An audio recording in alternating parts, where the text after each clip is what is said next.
Assalamu alaikum. I'm Dr. Tahira and you're watching program Health is Wealth on PTV World. We meet you every Sunday at 5 p.m. with the latest in health. And today we are with gynecologist and obstetrician Dr. Rubina Anis at her hospital. We will be discussing everything all the girls and women out there need to know about PCOD, menopause, antenatal care and everything and anything related to a woman's health. So let's go forward and meet Dr. Rubina.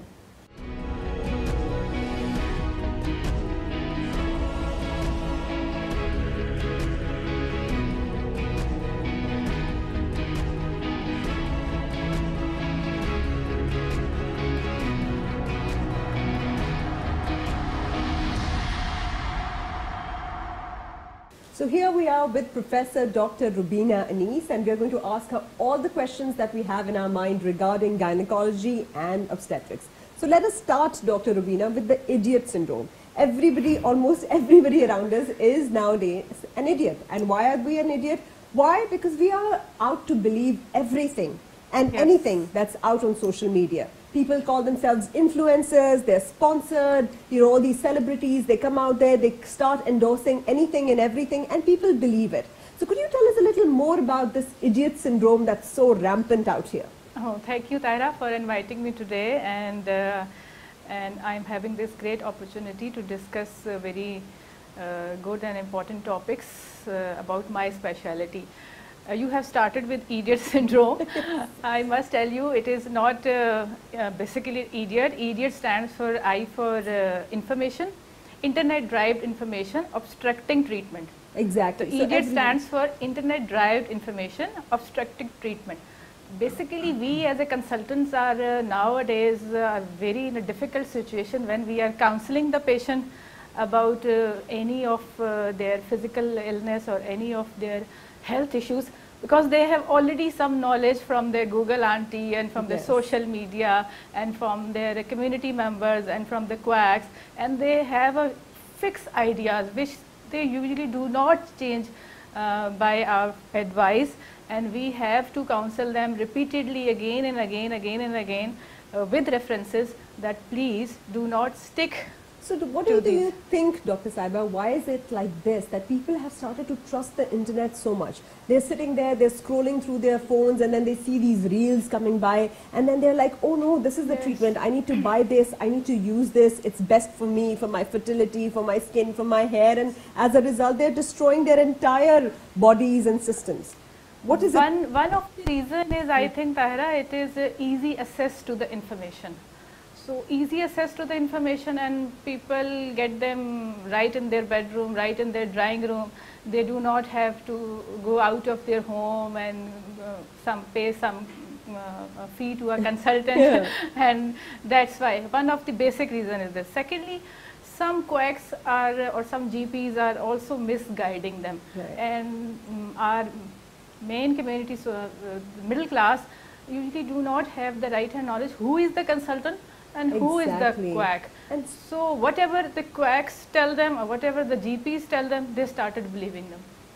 Right, that is indeed an issue, and we have a lot of people calling themselves aesthetic physicians these days, and what they do is they just know how to inject and they start injecting a lot of young girls. The reason I'm mentioning this is because a lot of young girls out there have problems of acne, have hair fall, have a lot of hair loss, and they're gaining a lot of weight, and then they have those typical features that point to a very common gynecological problem, but they're being exploited by everybody and anybody out there in the name of aesthetics, who are giving them different kind of creams to cure their acne without actually getting to the core cause. So let us discuss in detail why these young girls who are suffering from PCOS, PCOD are not going to gynecologists and getting the right treatment.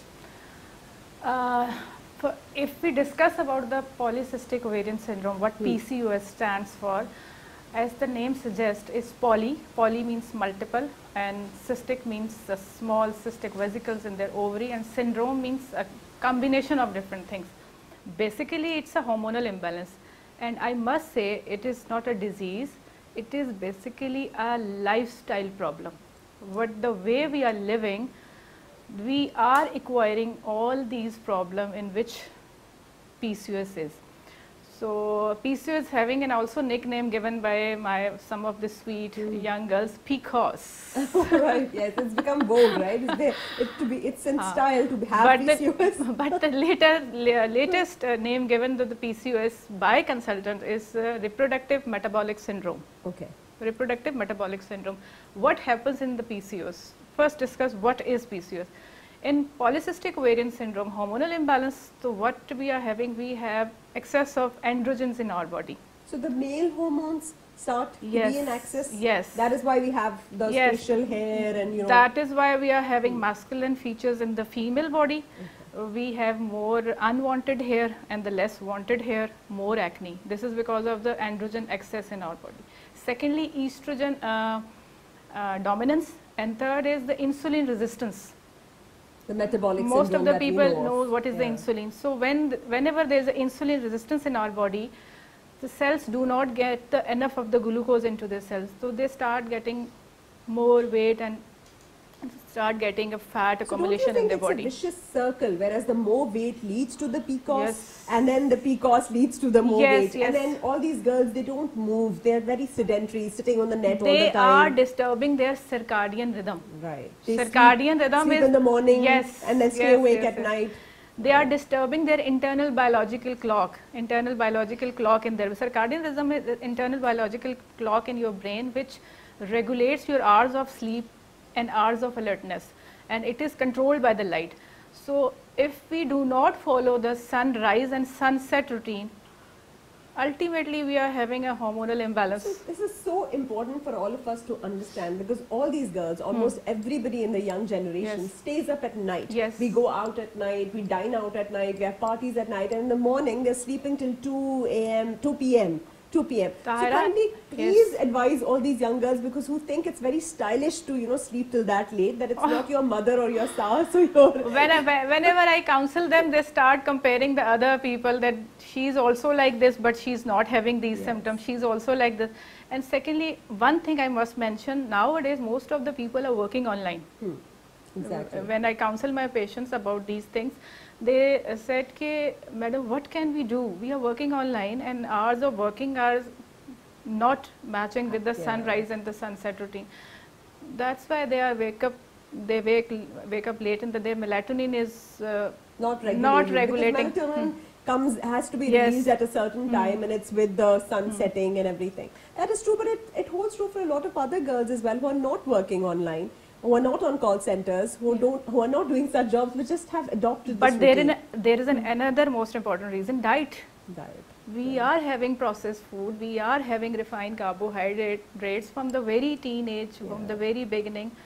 So this diet ultimately leads to the insulin resistance in our body. We are not taking enough of the proteins, we are not taking enough of the pulses, fresh fruits, vegetables. What about the chicken, the notorious chicken? We have a lot of chicken, and they say that this new chicken, the broiler chicken that we... It comes under the name of processed food. Exactly. It also comes under the name. So does the nuggets and everything that's very popular. All these comes under the name of processed food. Everything is processed. Everything in packet is processed food.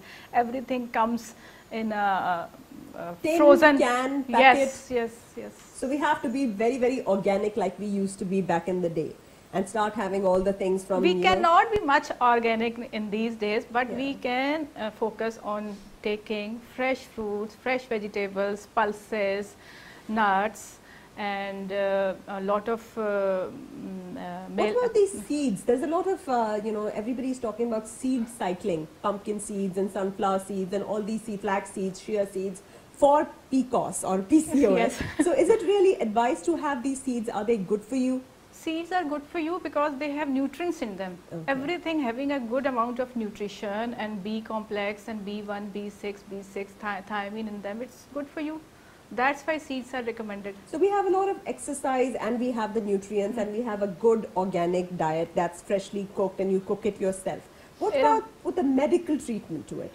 Like all the medicines involved? When we discuss about the medical treatment, first of all, the diagnosis, what symptoms you are having in polycystic ovarian syndrome. Some patients have 1 or 2 symptoms, and some patients have multiple of the symptoms. And secondly, treatment depends upon what is your goal, what is your priority. Either you want to conceive, either you're married or unmarried, either you are just want to regulate your cycle, or either you just want to have your these problems of acne and unwanted hair and hair loss. So we taper the treatment according to needs of the patient. Number one. Secondly, one line I must say, there is no cure for PCOS. Okay. We cannot make claiming out there to cure your PCOS with these things. No, we cannot make it zero. Right. Yes, we can treat all the symptoms, and we can reduce all the symptoms by all these lifestyle management and other managements in the diet and the exercise, but we cannot make it zero. PCOS is. But those medications that that patients are usually put on for 6 months, 4 months, which involves like metformin or an anti-androgen and all of that. Yes. So do you advise girls to take that medication? Should they be on oral contraceptive pills? Because they get very, very scared with this, and they say, it was controlled during the time we were having it, and then it came back and there was a relapse. So do you advise this use of metformin and all these things to them? Tahira, there is one thing, there are studies and there are references that for polycystic ovarian syndrome, only the medication is not enough. Okay. The people who convinced on it that the lifestyle modification is 50% of the treatment, then the medicine will work along with the lifestyle modification. If the people are not doing all the things that we are suggesting them, then the medicines also do not work. And there I have also studied PCOS, and there are many articles with my name published on PubMed and the in international journals and the local journals, that with polycystic ovarian syndrome, if we counsel the patient, we take two groups. In one group, we only advise the lifestyle management and weight reduction. Right. Then another group, we advise them both medicines and the lifestyle management. At the end of the 1 year, both of them have the same results. So you can see how much important is the lifestyle modification. So what would you suggest to them, that otherwise, other than just making their diet very clean and healthy eating, and that does not involve those fad diets like keto diets, it should be a balanced diet with less focus on sweets and carbs and refined carbs and processed meats, along with that an exercise routine. Yes. So what is the ideal exercise routine for any young girl out there?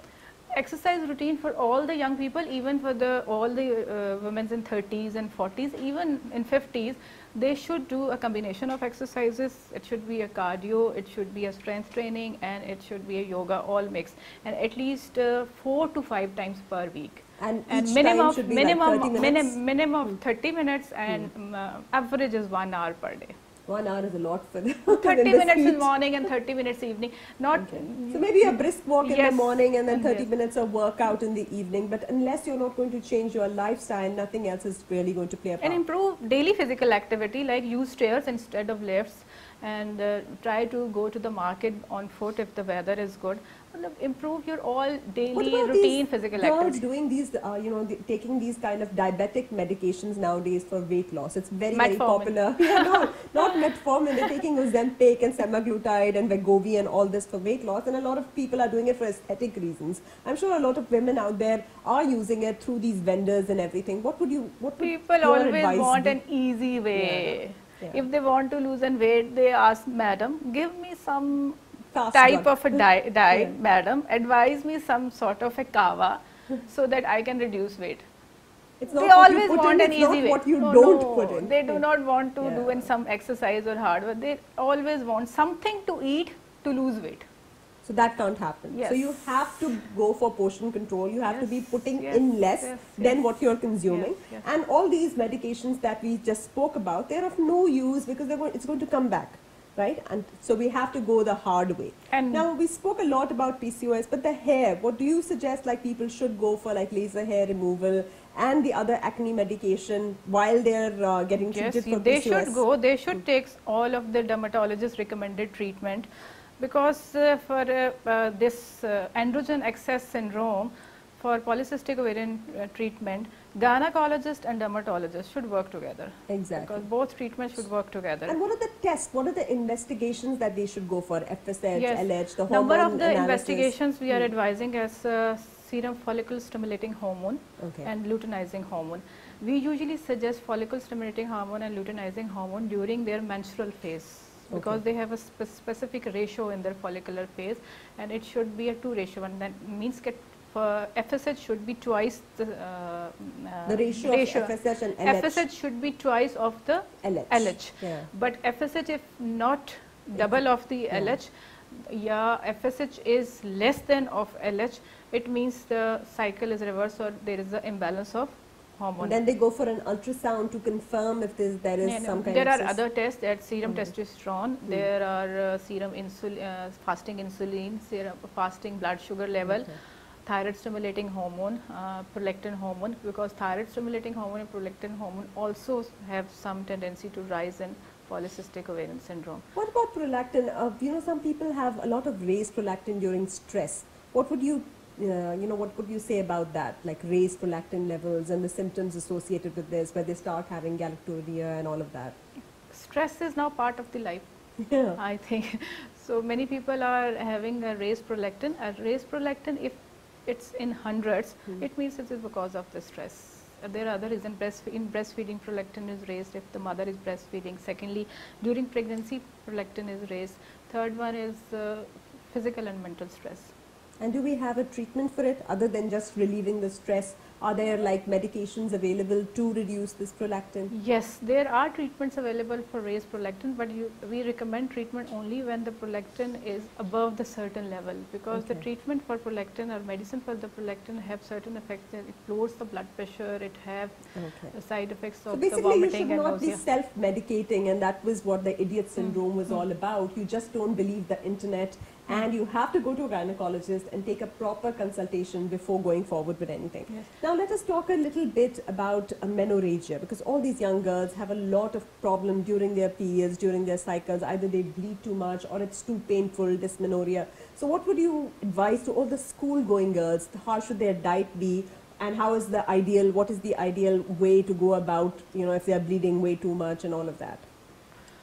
If a young girl comes and she says that I am having a heavy menstrual bleeding or I am having a painful cycle, then we first of all take an elaborate history, dig out what are the reasons. Sometimes they are not much aware of how much bleeding is the normal. Exactly. So how much bleeding would be considered normal? And we usually recommend if they are soaking 3 pads per day in the first 2 to 3 days, okay. That is fine. If they are more than 3 pads, more than 4 pads, normal sanitary pads, if more than 4 normal sanitary pads, then they are bleeding heavily. And could you stress a little bit on the hygiene during the menstrual cycle? Because there is these myths where they don't take a shower for 5 to 7 days. During the menstrual cycle, they don't take it. Then after the delivery for 40 days, they don't take a shower. So kindly, could you stress on the importance of hygiene during these hot summer days as well? Importance of hygiene is almost all the time.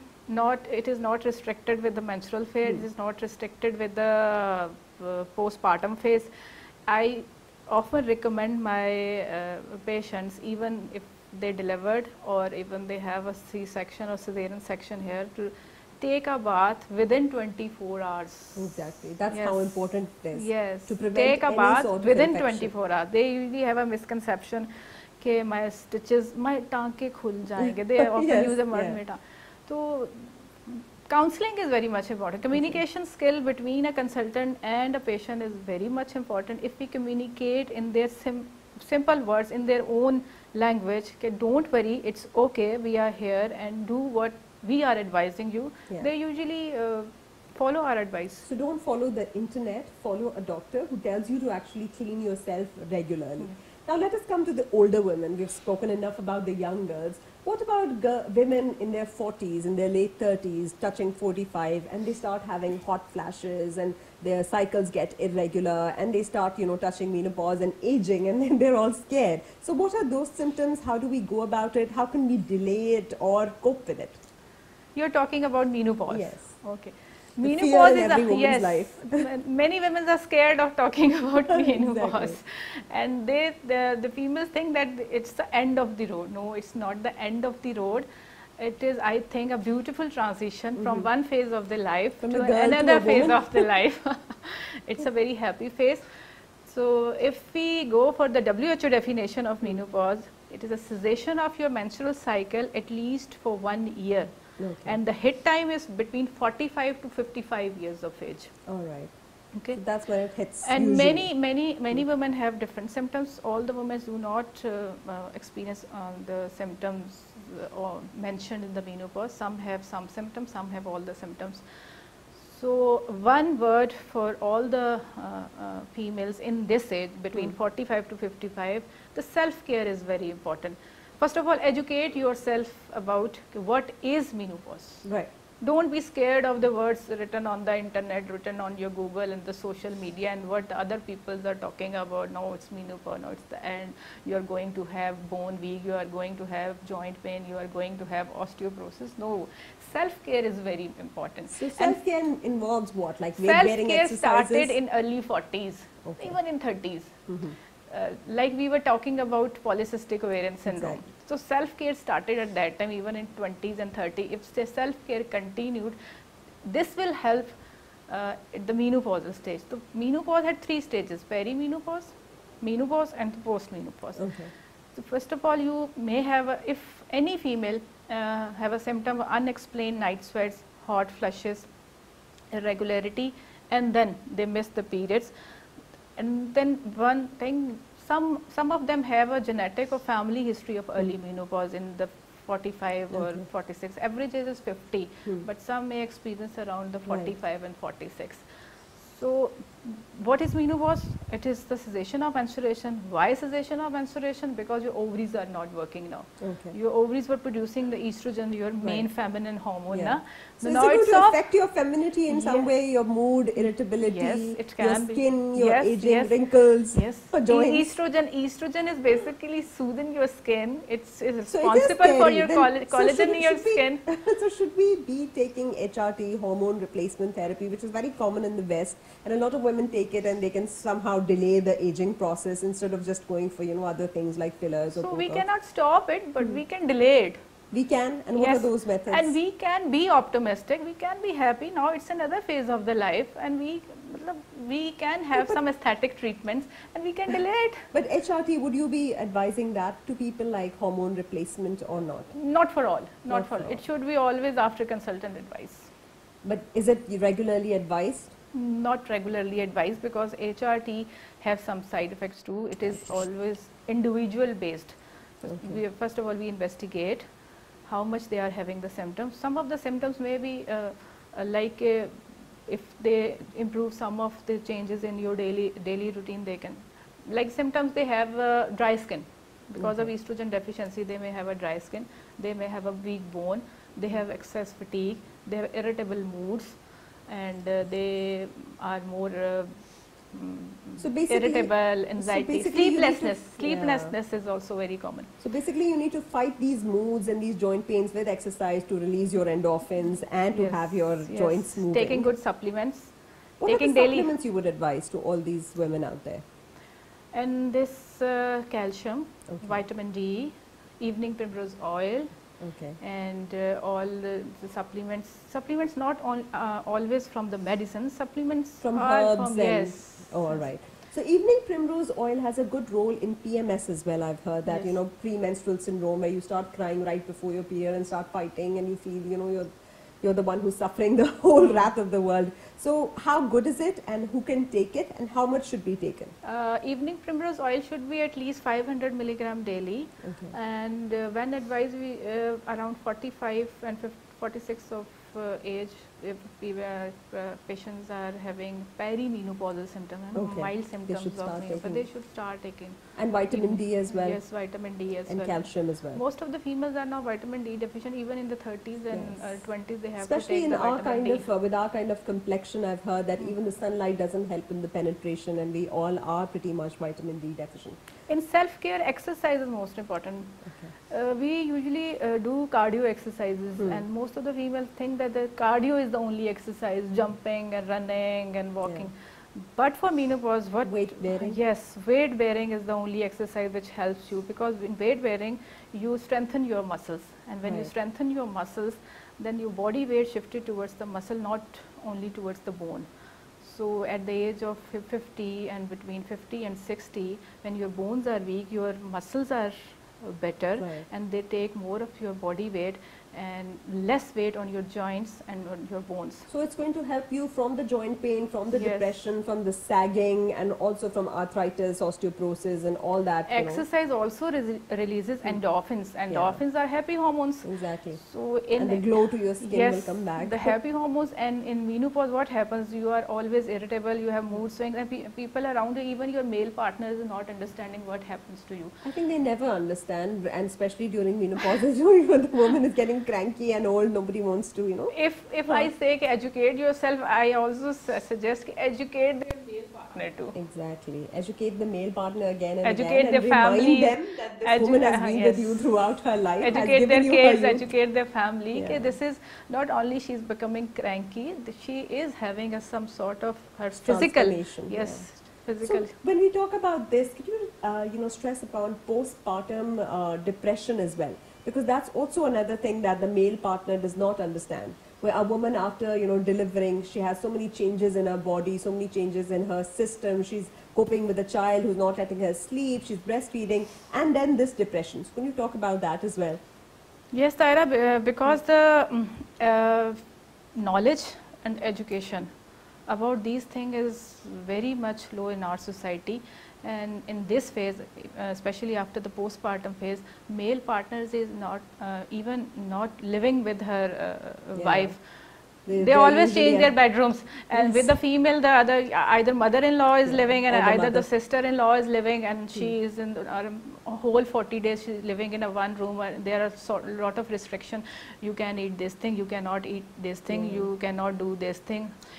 All these pressures and sort of deprivation leads to postpartum depression. No doubt hormones plays an important role. There is a chapter of postpartum depression in our books. So when this happens, we usually advise the females to change the environment. They comes.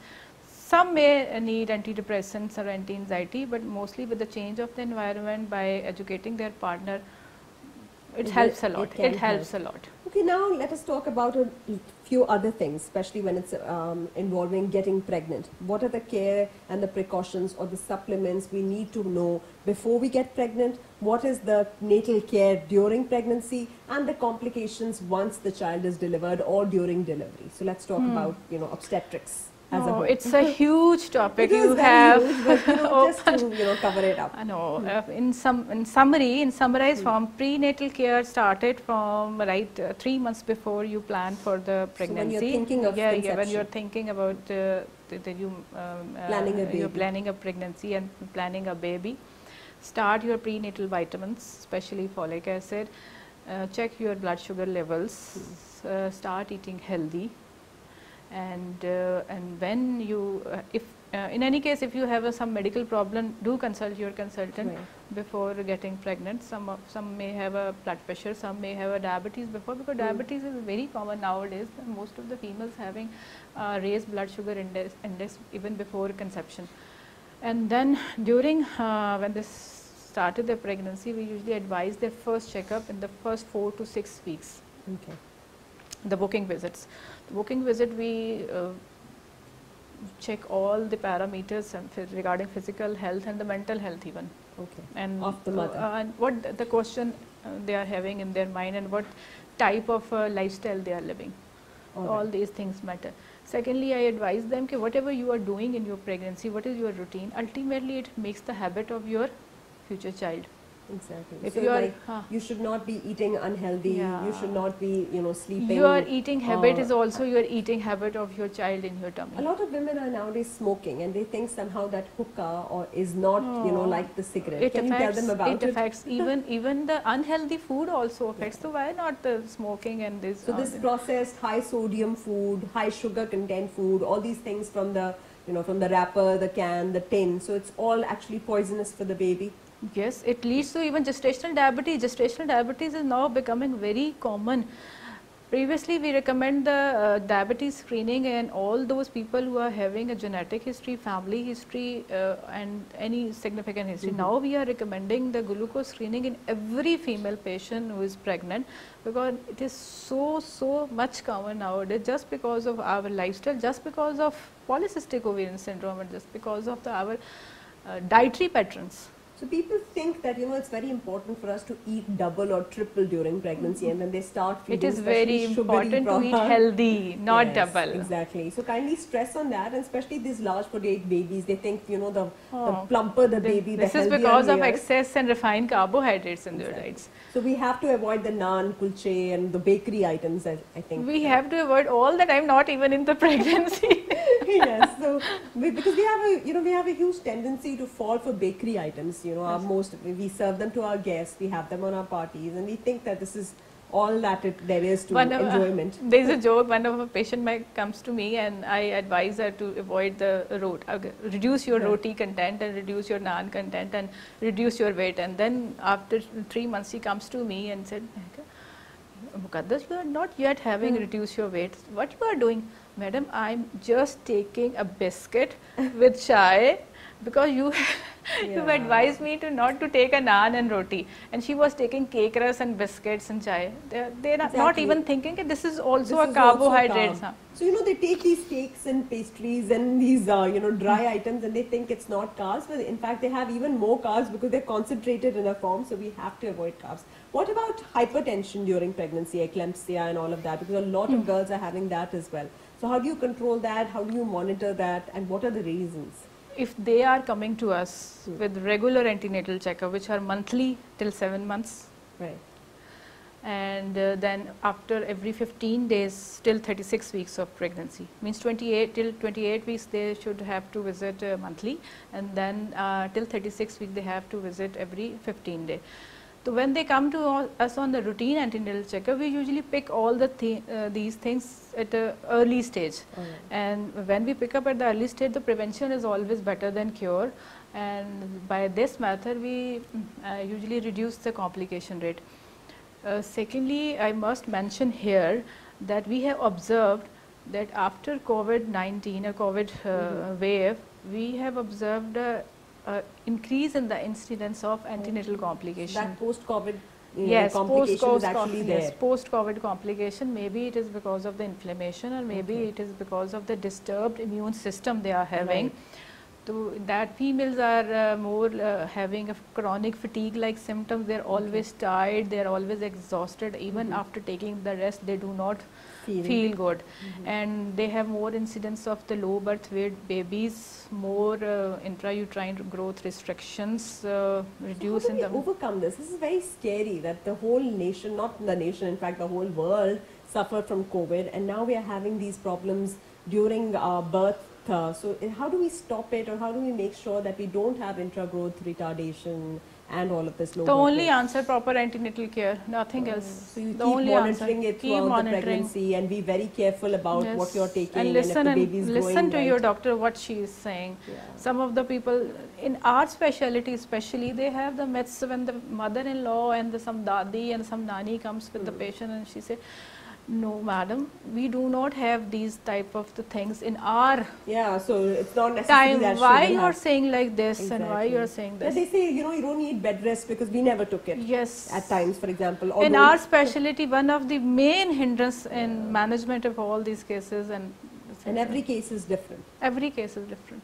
That's so every case is not according to the book. Every case is different. Every obstetric case is different. So what about this, you know, this thing regarding this very controversy regarding C-section and normal delivery, that, you know, girls out there are saying, oh, I want a C-section, I don't want to go through the pains, and then they're okay with C-section, and then some of them blame the doctors for, you know, opting for a C-section. So what would you say? A complicated labor is better, or a simplified C-section is far better? Again, a very tricky question, but here I must say a C-section and delivery. When comparison comes, there is no alternative for the normal delivery. So that's the best, normal no delivery, matter how painful it gets. No, if painful, then epidural is the answer. Okay, then epidural again, they say that, it starts backache that just doesn't go away, and then for your whole life you're having severe backache. Not a backache for the whole of the life. Yes, it can backache because it's 18 gauge needle we put into your spine. Very big one. Yes, 18 gauge. For spinal anesthesia, we use 25 and 27 gauge needle, which is a very no, 27-20 gauge is a very, very thin one. You cannot even pick from your eyes. It's a very light. But 18 gauge is a thick needle. So for epidural, 18 gauge needle is used, and for spinal anesthesia, 27 and 25 needle is used. So 18 gauge needle means with 18 gauge needle, more chances of the backache and all the things. If you are having a healthy lifestyle, if you are doing exercise, you are having a healthy lifestyle. Now, I'm a mother of 3 kids with 3 cesarean sections, and I'm not having a backache like people were saying. And you took epidural with all 3 of them? Spinal anesthesia. Spinal anesthesia. So spinal anesthesia is better than an epidural? The epidural is for the delivery, for the normal delivery process, and spinal anesthesia is for cesarean sections and all the procedures of the gynecology. So, so but you're saying that C-section is not, ideally you should go for a normal delivery, but in case you have a C-section, it's okay. Ideally, you must go for a normal delivery if there is no obstetric complication. If your gynecologist is suggesting that you can have a normal delivery, your baby is in a good position, you have a good pelvis, and your family is supporting. Family support is very, very much important. In our country, like we are having some social problems that husband cannot be in the labor room in all the setups. There are some setups in which the husband can be with his wife, but not in all the setups. So if the family support is with the patient during the time she is having labor pains, then she is much comfortable. So keep the girl comfortable during this time and give some moral support, give some physical support. And after this, some of the problem, like nowadays we are having the same because of the health issues. When in the second stage of the labor they have problems because of the health. So we may end up at the end, we may end up in the vacuum deliveries and emergencies just because of their failure to push. But if there is obstetric complication, then C-section is the best. Because so what is the post-care for a C-section? Because we often see, like, women, they're getting their wounds infected, or something or the other is complicating, or they're rupturing. So what is the post-care? Started from the good antenatal care. If the good antenatal care is there, then the patient will have a good hemoglobin before her time of the cesarean or the delivery. She will have a good strength. She will have a good calcium intake. Then aftercare depends all on the good antenatal care. So how do you strengthen the muscles of your pelvic floor so that they don't have, problems of incontinence later or prolapse or everything? Because, a lot of childbearing, we have women, giving birth to multiple women. We recommend pelvic exercises. So do you advise those exercises? Yes, and all the females who comes to us after delivery or cesarean section in the post-natal checkup, they have one post-natal checkup must within after a week or 10 days. And we advise them about contraception. We advise them about how to care in these next 40 days. Contraception, a very, very important topic, since our country is booming with population overgrowth, and the overgrowth has now become toxic to a level that we don't have any resources to be able to feed this, this explosion that's going to happen or has already happened. So what are the ideal methods of contraception? What are available? What are safe? What are not safe? And what should be done by girls so that they remain healthy, they can give good lifestyle to their children, good parenting, good gap between, and afford them as well? Contraceptive methods are basically of 2 types: hormonal and non-hormonal, and it depends. No one is the best. Best is only what the couple suit. Best is only what couple wants and what couple think it is best for us. What they can practice easily. And it's convenient for them. So for contraceptive counseling, we counsel them both of them in front of us, and we counsel them these are the methods for contraception for you. and we usually recommend the medical side of the methods too. Because some may do not, like the patient is diabetic and hypertensive, so hormonals are not for her. Exactly. And if she had a C-section, then intrauterine contraceptive device, IUCD and copper T is not for her for now. So according to needs of the couple, there are many methods, hormonal and non-hormonal, but they are according to the needs of the couple.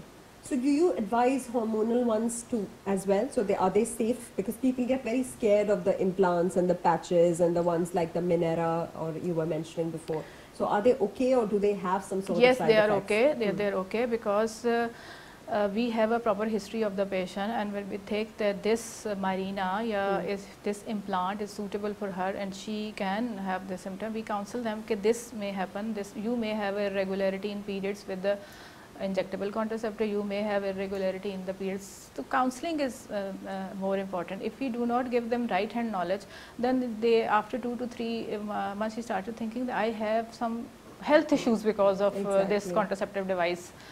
So and is the weight gain really a myth, or is it true? No, it's more like a myth, because we do not concentrate on our daily physical routine and daily exercise, and we started blaming that this is responsible for our weight gain. It's actually our inactivity. Yes. So this is what you would say. Hormonal may have a tendency for weight gain. If someone opts for the hormonal method, we usually recommend to be having more focus on your diet and exercise if you want to continue this hormonal method of your contraception. Then what is the ideal gap between one pregnancy and the other? You know, we usually say that 2 years or 3 years. 2 to 3 years. So 2 to 3 years. She can breastfeed easily. She can recuperate. 2 to 3 years. 2 to 3 years. You know, since we are at the end of the program, I would like you to give one message, a concluding message to everybody out there, all the young girls, all the aspiring mothers, all the women who are touching or are in menopause. What is the ideal way to go forward for a good gynae health? I think for the good gynae health is educate yourself about self-care. Self-care is important in all the things, for polycystic ovarian syndrome, for antenatal care, for postnatal care, for menopause. Take good diet, do good exercise, combination of all exercises, use all the good fruits and vegetables, and take supplements, and consult your consultant whenever required. Thank you so much. Thank you. We had with us Professor Dr. Rubina Anis, gynecologist and obstetrician, and she told you what is right for you. Just be yourself, love yourself, take proper care, eat good, move a lot, and you'll be happy for the rest of your life. Thank you so much for watching. Thank you. And we shall meet next week, inshallah. Allah Hafiz.